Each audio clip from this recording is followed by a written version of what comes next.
Hey you guys, today I'm going to talk about the half and a half, not season 4, episode 3. Sorry about the lighting, but I'm going to fix that. I really am. um, it was an okay episode.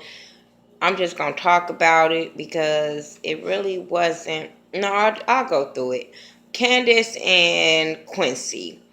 It kind of starts with him grabbing her leg. And y'all know I was going off last week about all of a sudden he is back alive and he is asking for help, asking her to call 911.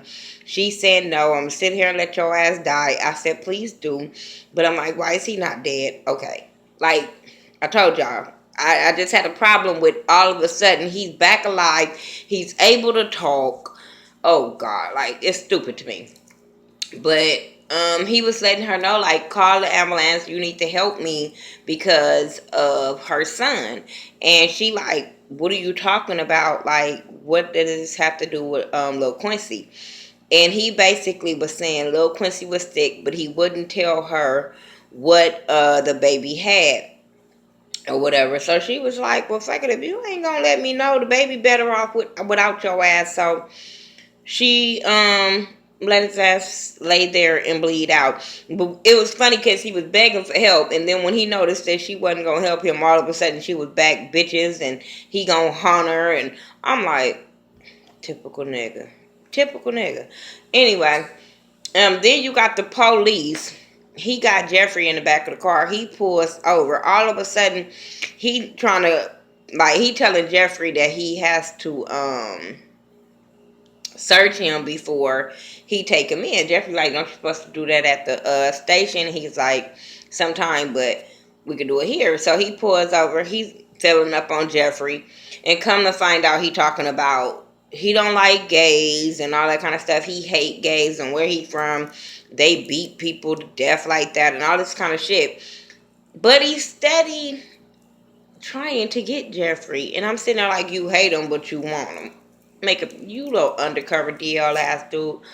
Um, so he was fit to put Jeffrey back in. He put Jeffrey back in the car, and then all of a sudden he goes and get in the back seat with him, and then gonna say, I know you want to offer me fellatio. Jeffrey like no, and he was fit to make Jeffrey give him head or whatever, but the dispatcher ended up calling in and kind of saving Jeffrey and was like, the DA is looking for him. And he like, why the DA looking for you? And Jeffrey like, I don't know. Jeffrey knew, but he wasn't fit to tell his ass because he was like, who are you or whatever. And so he didn't be able to get his rocks off, so he ended up taking Jeffrey ass down to the jail. Then you got the DA. Before the DA, you got Quincy's sister, Quita, whatever her name is. She's still looking for him. She's still sitting on the car looking for him. And then the little young dude that gave up all the damn information, he ended up coming out and telling her to track his phone or whatever. He was like, he put trackers on all of us so you could track his phone. He was like, I don't know how to do it, but the dude that know how to do it is at the store. So she was like, whenever he get back, let me know. Then she asked about, is Horse still at Veronica's waiting? And he was like, Horse will wait a year to get her ass. So he like, why do you want to know? And she was like, so I could tell Quincy so he can get his cut. And he was like, man, leave that shit alone. I was like, this is what you get for talking too damn much, you dumbass. Um, then you have the DA and Judge Lawrence. They meet up because she needs him to sign off on Wyatt's trust fund. Wyatt Trust Fund's $12 million. And he's kind of skeptical about it, but he don't like Jim either. It's a lot of them don't like Jim and want her to fry his ass. So he ended up signing off, and she was saying, oh, it's going to be okay. We just need to get him out of there because Jim will kill him. And he was like, he wouldn't kill his son. He was like, yes, he will. Will kill him because his ass got his ass arrested and raped, not knowing Veronica had that done. But so he ended up signing it or whatever. Then you got Benny at the tow yard, and he's being swamped with cars or whatever. So Ward comes in with some little prostitute girl, and Ward made the girl answer the phones for Benny. That shit was so funny. Cause he was like, she was like, what do I say? And he was like, say Benny Torrin, take a message. And that's just what she said. I said, bitch, you so dumb. Cause that's not what he meant. He was telling you to take a message. He didn't say, bitch, say exactly what he just said. But okay, it was working for her, whatever. So he was telling him how he wanted him to help with the company and all this kind of stuff, and saying how, he was letting him know how Candace helped him out or whatever. And then Mitch comes in, and Mitch is his homeboy that wanted the tow truck in the first place or whatever, but he said he didn't have no money. So Mitch comes in there, and he pissed off at Benny because he felt like Benny lied to him. So Benny was like, no, I didn't lie. My sister bought me all of this. She bought me a house. She bought her a house. So as he's talking, Ward is looking like, wait a minute, hold up. Like, he looking in his head like, bitch, that bitch told me she only had 400,000. How? And he was like, how much did your house cost? And he was like, $1 million or something. And so Ward putting all this shit together. Next thing you know, he was like, where Candace live at? Where Candace live at? I said, oh hell. But so then you had Hannah and the baby at the motel, and he's sick. He's sick as hell. He's sweating and all this kind of stuff. She calls the front desk to ask them, like, when do she have to be out? So they was like, Monday morning, but if you want to stay longer, you need to pay by tomorrow. She looked at her wallet. She only had like $8. And so the people told her, your ass ain't got no money. You got to get out by Monday. So she was like, can I clean some rooms? They was like, no, we got enough help. No. And so she said, okay. So she ended up calling the social worker back, and the social worker ended up asking her, well, where was she at? She saw the house and all this kind of stuff. And she was basically telling her that the baby couldn't be in a hotel, that it was not stable for him to be there. Then she was like, well, we going to go to my boss' house, and my boss said she'll help me with a place to stay. So she was like, no, that's not stable neither. She was like, so Hannah ended up asking for until Monday afternoon, and the girl gave it to her and was like, but you need to answer your phone and stuff like that. But like I said, the baby's still sick, and he did tell her that he need his medicine. And she was saying that, when you left the doctor, they didn't say that you had no medicine, and babies don't want to go to the hospital. So she was like, if you still sick, I'll take you. He was like, no, no. And I was like, damn, poor baby. Because, kids, they don't know what's wrong. And then they don't like doctors. So I was like, damn. And then whatever he got is undetectable. Because, shit, they didn't see it when he was in the hospital. What else happened? Landon and Maggie, they're talking, and he's telling her that it's done. He leaks the story about Veronica and Benny or whatever, and he was telling her it wasn't really a good idea. And then she gets I think she got a call. I know she said it was an emergency hearing, and she was about to get David released from jail or whatever, but leave the rest of their ass in there. I wouldn't mad at her saying leave the rest of their ass in there, but I was like, it is gonna backfire on her. And I'm sitting there like, Linda, why all of a sudden you being a punk? Veronica don't like you. Why the hell are you being a damn punk? You should be over here trying to figure out how can you help her. The DA gets a call about Jeffrey being arrested from the dispatcher girl and tells him about the DUI. So she was like, okay, well, when you come in, try to find 3 cells and make sure you put Jeffrey in the middle. The girl don't understand why, but she was like, I have a plan or whatever, so that's what they gonna do. Then she tell her to check her link, and she tells her, like, sent her the link about the story about Veronica. So she was like, okay, this is good. She was like, make sure a newspaper get dropped in the cell so everybody could see it, like on accident.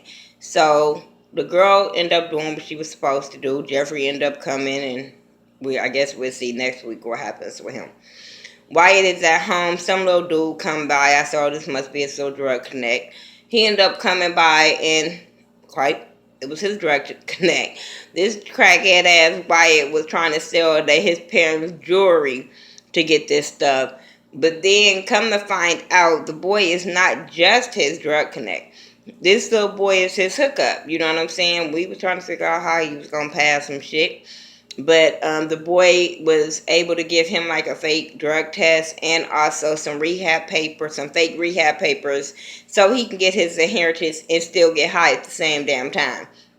So he ended up paying the boy in credit cards. Then the boy was like, "Have my parents been over here?" And I'm sitting there like, "Who the fuck is your parents? Are you about to be introduced as another character? Because who is your parents?" Um, but yeah, they get high. First, he tried to get White a little bit. White was like, "Man, I'm coming in $12 million." So then he ended up giving him $80,000 worth of dope. I said, "These motherfuckers are gonna kill theyself. They are going to fucking kill theyself." But hey, consequences to that shit. But the boy ended up talking in him into sharing with him and then inviting some friends. I said, this is not going to end well. When that DA lady shows up, she is going to be pissed the hell off. All her shit, I think, is going to go down the damn drain. Catherine and Veronica's in the cell, and then the cop drops the newspaper. So Catherine picks it up and was like, "Veronica, are you cheating?" She's like, "What are you talking about?" She shows us the newspaper or whatever, and Veronica was like, "Oh shit, okay, Maggie did this." And she was like, "Yeah, Maggie did this because she's after David. She wants him. She's trying to go after me and Jim, and this is her way, and all this kind of stuff." And so Hannah was asked, not Hannah, Catherine was asking Veronica who was the guy in the picture. And she was like, nobody, because she gonna get in trouble for that because that was her client. So she was like, I can't talk to you right here because these walls can talk. Homegirl knew what she was doing, because if she would have confessed that that was her and they hear that, then she gonna be in trouble for that. So Veronica ain't stupid. So then David seeing him and Jim go at it about the whole situation or whatever, and Jim put two and two together that it was about being the governor and how she was trying to separate them and all that kind of stuff. And he was like, "That's your Veronica. I fell out like this, like motherfucker, this bitch that you keep on protecting, and your bitch is out here screwing everybody else." Okay. Then you had Candace, and she at her house, and she's finally telling Quincy like, "You're finally dead, you bastard." And I was like, bitch, all you have to do is suffocate him. I'm just saying, stab him again in the same spot, press on his wounds. I don't understand why you have to wait, but okay. So then she get a knock on the door, and Ward is at the door. Ward is like, "Okay, can I talk to you?" And she was like, "Can we talk out here?" He was like, "Let's talk in the house." So he ended up like bogarting his way up into the house. And he yoke her ass up about lying to him about that damn money. And he about to choke her ass out. Next thing you know, they fall over the body. He look at the body, look at her, and then it goes off. I said, I wonder if he gonna help her clean up, because that is his candy cane. So, and then I hope that she tells about the white dude. They go after him, because I hope he ain't off the hook for the shit that he did. I want somebody to get his ass. So that's my review for the Half and a Half, not season 4, episode 3. Y'all tell me what y'all thought about it and all that good stuff. Sorry, it was kind of rushed, but I'm tired as hell. But I wanted to get the video out tonight. But yeah, tell me, like I said, what y'all thought about it. Follow me on all social media sites by The Ghetto View. THA, not THE. I'm sorry my Support Tuesday video wasn't out, but I'm going to do a support video this week. I'm just not sure exactly what day. But I have some things I want you guys to support, so I am going to do that video. Yeah, that's it. That's all. Make sure you check out Ashley Miller. Might be some more Love TV. Trying to think who else do Half and a Half Nots. Lady Nika. Just check out all my Jumpstart January 2016 or hashtag Jumpstart January family. Look at their videos. James Caldwell, I love my boo. But make sure you check out like Sean Bradley, just everybody. Y'all know who I rock with, and I rock with everybody. So, all right, you guys, peace out.